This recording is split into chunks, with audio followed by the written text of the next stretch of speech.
Assalamualaikum warahmatullahi wabarakatuh. Perkenalkan, nama saya Muhammad Kevin Fahri Gunawan dari kelas 10 kelas Samsung absen 16. Kali ini saya akan mempresentasikan tugas poster saya yang bertema gelombang dan getaran pada alat musik gitar. Oke, yang pertama ada getaran dan gelombang. Gelombang itu sendiri muncul ketika di mana gitar dipetik lalu menghasilkan getaran. Jadi, getaran itu muncul karena adanya petikan pada bagian dawai atau senar. Dan gelombang itu muncul karena ada getaran pada bagian dawai atau senar. Jadi, apabila kita memetik senar gitar, itu akan menghasilkan getaran, dan getaran itu pun akan menghasilkan gelombang. Dan bagaimana bunyi gitar bisa terdengar oleh telinga kita? Bisa terdengar karena ada getaran. Getaran itu menghasilkan gelombang. Gelombang itu pun dibawa oleh udara hingga ke indera pendengaran kita, hingga ke telinga kita. Jadilah bunyi gitar.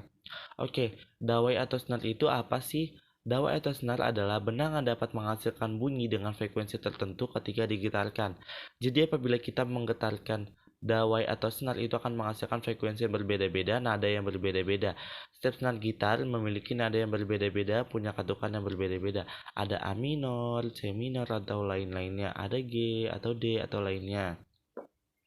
Apabila kita menggetarkan secara cepat, semakin cepat pula frekuensi dan getarannya. Dan gelombangnya pun semakin cepat dan nadanya semakin tinggi. Apabila kita mendengarkan atau menggetarkan gitarnya secara pelan atau secara lambat, itu akan membuat frekuensi dan getaran gelombangnya semakin lambat dan semakin rendah nadanya. Oke, di pertemuan sebelumnya saya mendapat pertanyaan dari Bu Kinanti.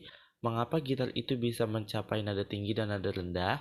Karena apa? Karena gitar itu kan memiliki banyak jenisnya, ada gitar lock, ada gitar akustik, dan lain-lainnya. Biasanya yang bisa mencapai nada tinggi itu adalah gitar lock. Kalau kalian biasa melihat konser lock, kalian bisa melihat musisi gitarnya yang akan memainkan gitarnya secara cepat dan akan menghasilkan nada yang sangat tinggi dan melengking. Jadi gitar lock itu juga bisa mencapai nada yang sangat tinggi. Biasanya itu juga dipengaruhi oleh petikan pada senarnya, panjang senarnya, dan frekuensi yang dikeluarkan saat senar itu dipetik. Jadi semakin cepat si musisi itu memetiknya, semakin cepat pula bunyinya. Kalau nada rendah bagaimana? Kalau nada rendah biasa juga sama.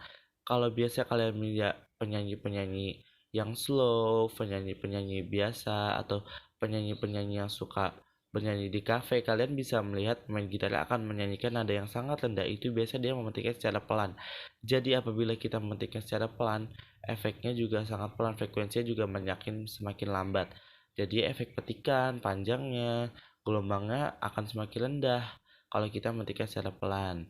Jadi itulah jawabannya bagaimana caranya gitar bisa mencapai nada tinggi dan rendah. Itu karena ada efek pada petikan dan panjang atau senarnya, dan bagaimana kita cara memetiknya. Oke, itu saja yang saya ketahui. Mungkin sekian dari saya. Apabila ada kesalahan mohon dimaafkan. Wassalamualaikum warahmatullahi wabarakatuh.